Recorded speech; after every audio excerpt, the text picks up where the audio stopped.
Yeah, I think Fee's starting to get the spacing of where we need him, and he's starting to do a better job of, hiding on the baseline and getting to the dunker spot when we need him to.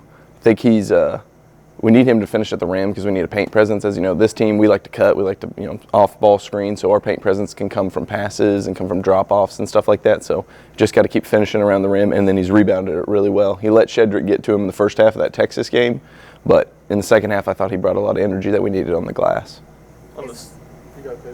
Is it a confidence thing, a toughness thing, where maybe he's not finishing at the level that you guys want him to so far? Like, what do you think maybe that block is for him? Yeah, I think it was just, I don't know if it's a confidence thing for him. He was great this summer, and he was great going into the preseason. I think it's just been about finding the opportunities to get rim shots. I think in the summer, a lot of them came out of post-ups and stuff and quick moves, and it hasn't as much this year. Why? I don't know. But just the ability to finish, off the baseline and stuff and stay hidden and kind of keep good spacing, because if his man helps up, he needs to be available for a lob. Like nobody can jump with him, and he draws a lot of fouls up there. So I think it's just finding his spots, On the spacing note, how do you kind of work around some of those challenges when teams are sagging off Jemai in the starting lineup? Yeah, no, that's a great question. I think, obviously people have started to do that, and people play analytics. There's certain teams that like to play analytics like that, and I think with Jemai, the more is he just got to be a screener, and he's got to keep moving. And he had 8 points. That was the most he's had, in like 4 games, and a game where teams were doing that to him. So he started to learn, like, if people want to do that, then I'm going to get a lot of driving angles. And Felix did a great job ducking in and giving him an angle on a couple drives.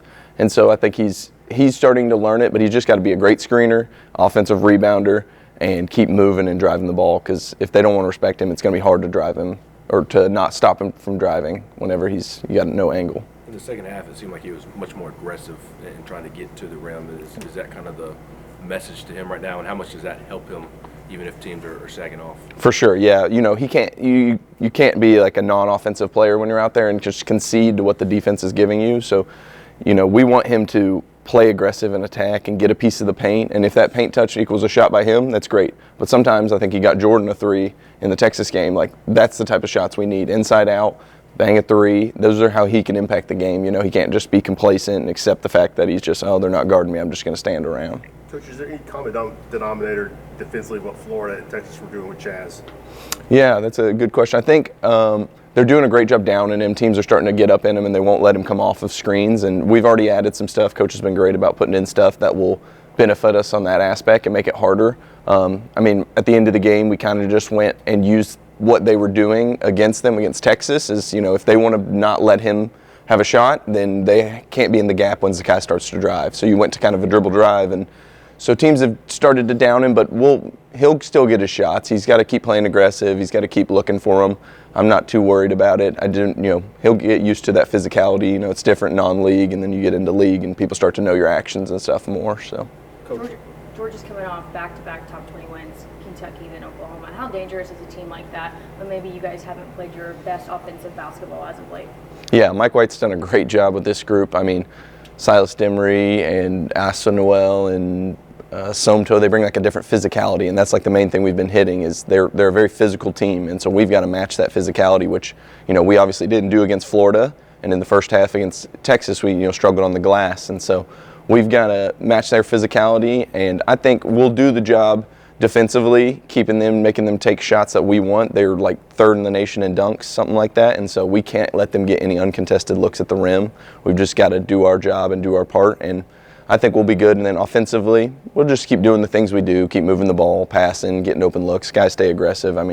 Guys have been practicing great. They've got a great attitude, so I think we'll be fine there. Coach Martin sent a message to Chaz at the beginning of the second half last game, and then he mentioned it again post-game. How do you think Chaz received that message? Yeah, I think Chaz, he's such a humble kid, and he's such a great kid, and he doesn't want to ever look selfish. So sometimes he can think like, ooh, that's not the best shot on this time or this action. We need to get it to somebody else. Somebody's helping. But Coach wants him to know, like, that's what you're best at. Like, what you do is you shoot the ball at an elite level, at an NBA level, and so we want him to do that for us. And Coach is just trying to get across to him, if you pass up opportunities now, they might not come back later in the game because teams don't want you to get a shot, and so you've got to take the ones that are there. Kai was kind of talking about D-Stone playing free and loose against Texas. Like, what's the balance for D-Stone to play within y'all's offense, play within the actions, but play loose and not rigid? Yeah, as soon as the game ended, I just told him, I was like, great game. You know, we know you've got that. I said, but you got to keep doing the other stuff. You got to keep rebounding. You got to keep playing defense, because if you don't, coach will start to get on you about that. And he can't become complacent about the fact that like he's a talented offensive player and think that that's going to be the defining factor of what keeps him on the court.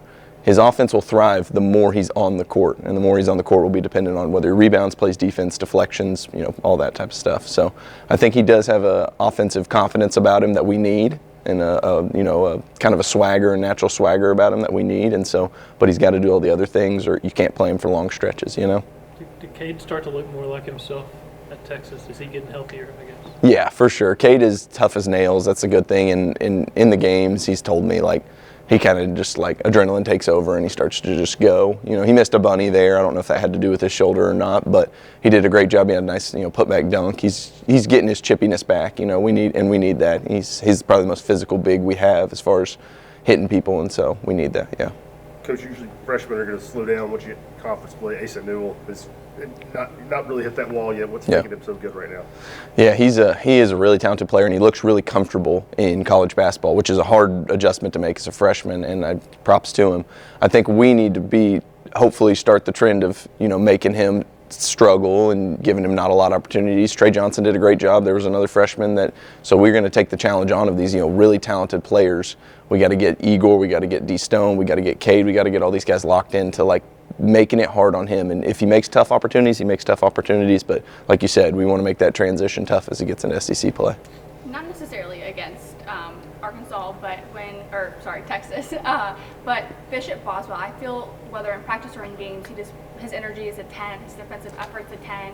How important is it to have a guy like that, whether in practice or game time, to have someone make an impact like that? Oh, 100%. I mean, that was my whole career, not many minutes, a lot of watching. So, but Coach always challenged us when I was a player to, have great energy, get on SportsCenter, all that. And Bishop's in a different role because he's going to play in a lot of games, but he has a great energy. He keeps the guys really confident. I mean, I remember during the Texas game, I see him walk up to Igor, put his arm around him and tell him something, and Igor like shook his head and just dapped him. And so clearly he's giving him good positive energy and positive, advice about what to do. So he's been great though. He's really handled it well, and I think he's starting to learn it, You feel Gainey started to come out of his mini slump there towards the end of the Texas game? Yeah, for sure. Jordan's he takes the right shots, and so I never really worry about that, He always takes the right shots. He's starting to see it, and he's only gotten better shape and physically, and so he'll be fine. And it's good to see him hit that corner three. It was a huge one, and you just can't hesitate on ones like those, and so it's good to see him, whether he made it or missed it, he shot it, How's the transition from being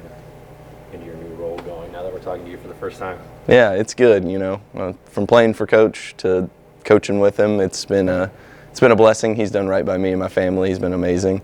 It is funny that the things that I used to be like as a player, I used to think like, why does he get mad about that? You start to get irritated about, and you kind of feel a little bit of hypocritical from what you were used to think. But like passing, for example, Coach used to really get on about, not passing and hitting guys in the numbers or hitting them in the face, like off. And I used to be like, why is that big a deal? And now it happens in practice, and I get so frustrated. So I kind of get it, but it's a great transition.